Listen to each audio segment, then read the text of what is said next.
down on the ground. If you don't want to be ghoul bait, get in here quick. Are they ghouls? That's not a very nice thing to call them. What a bunch of fucking assholes! We should stuff their faces full of cotton candy and make them eat it!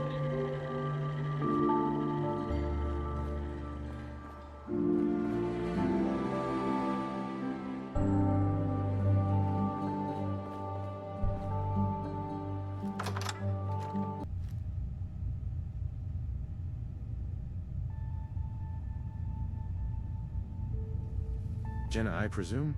Your sister hired me to find you. Are you able to vouch for this civilian?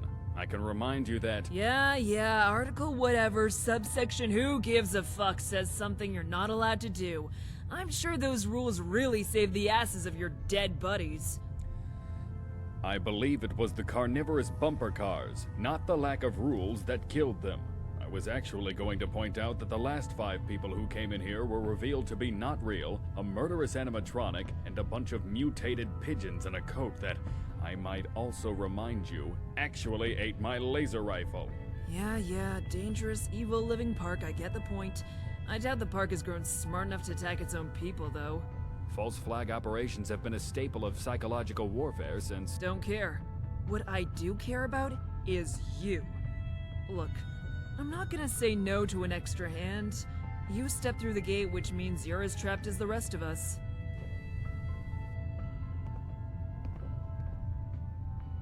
No way out, huh? Fun, isn't it? Once those gates slam shut, there's no way out. You can't climb out, you can't force it. You can't melt or shoot your way out either. Knight Egeldorf found that out the hard way. What the fuck kind of name is Egeldorf? He was my friend. He had a stupid fucking name, and he's a ghost because he pissed off Maxwell is what he is. Remember that? I bet you do. He made a big speech about it and everything. Man loves the sound of his own voice. You don't mean Mr. Maxwell, do you? You haven't seen him yet? You will soon. The guy in the suit and cane. Mr. Maxwell. That old pre-war movie mogul or something.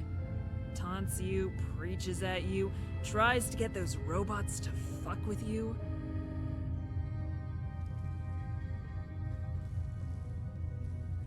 How can a 200-year-old entertainer not be dead? The entire park is dead, but it's alive. Sentinel Boring's friends could tell you that much, and if we're going to escape, we've gotta... I really don't know. There's an army of weird ghouls, giant robotic whatevers trying to kill us, and a ghost that talks like a radio trying to steal our souls. I'm the first to admit I am completely out of my depth here. Operating protocols when under siege in an unknown area dictate that we perform initial recon, and if possible, the restoration of power to an operating area. I also really have no idea what to do, but if we power things on, at least it might give us some more defenses and a little more time, at least to formulate something more concrete. What, you just got a computer in that tin can of yours?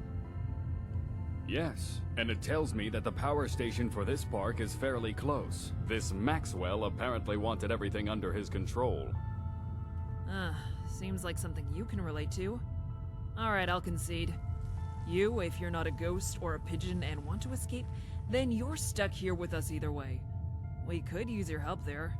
I don't like him, but Colin here has a point. We could use that power. I wouldn't advise leaving this place alone. We need someone to stay behind and keep the barricades up. Fine, you and me? I would prefer it if I were in this party. If there are... Fine. You and either me or the human equivalent of a defeated Psy over there head over to the power station and see if we can get it working again. Whoever is left stays behind and makes sure this place stays intact. Agreed.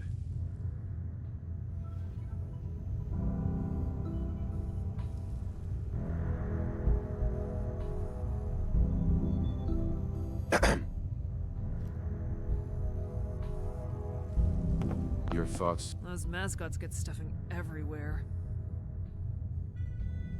What do you know about Maxwell's world? Look, it's always the same story if you talk to anyone. Big amusement park, guy who makes cartoons and comics, bombs fall, everyone dies, hooray! What I'm more interested in is what Maxwell hid beneath the park. I'm sure he was a lovely guy years ago, but I know for a fact that near the end, Maxwell Entertainment was struggling for money. He wanted to keep the park, so he sold out. US government loves a big, unsuspecting crowd to test things on, and we're willing to pay. And what better crowd than a bunch of park goers? There's probably hundreds of secret government projects hidden all around here, watching and testing. Explains things, really. Elstone. Hallucinogen Inc., big Boston-based company, had paranoia-inducing gas research, government contracts, and wanted to move to human testing. Along comes Maxwell's world, and they found the perfect testbed. which is then nuked, leaving behind no bodies and a lot of mind control gas. All this, maybe normally it's raiders and ghouls, but breathe in a little bit of 200-year-old fumes and bam! Ghosts and monsters. Don't tell me you haven't felt a little woozy since you arrived. Not really. I can understand. Perception is reality, right? Tell me about yourself. Well, shoot, I mean, not much to really tell. Me and Gale have been scavengers for the most part, but who isn't these days? I've wandered around a lot, taken jobs here and there, killed a bunch, stole a bunch, looted a bunch. Gale's more or less the same. Are you and your sister close? Very. She used to be a lot happier when she was younger, but we've had to move around a lot. Life's not easy in the Commonwealth.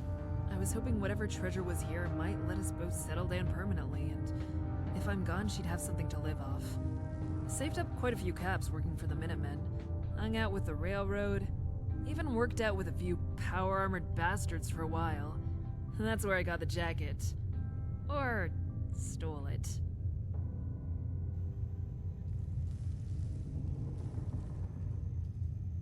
The railroad. Ugh, don't get me started. I'm all for helping people, but what else do they do? So many resources and all they do is send out poor synths to die, while everyone else wallows in filth. I think I had it when that asshole Tinker guy gave me a speech about the basic right to life, while I sat there covered in some raider's blood. You traveled with the Minutemen? Well, I helped him out at Quincy. Ammo and gun repair mostly. Quincy was nice. Peaceful. Me and Gale relaxed there for quite a while. Problem was, they got overextended. There was always some settlement that needed help from some ghoul or super mutant problem. It got so bad at one point that even the general was doing a ton of legwork. Do you know anything about the Institute? Well, I've never seen them myself, but I encountered their synths here and there. For some sort of super smart, super secret society, you'd think they would design and build their things better. A lot of Institute stuff I saw seemed to be made for the sake of making something. Damned be the consequences. All right, I'm good. Let's get back to work.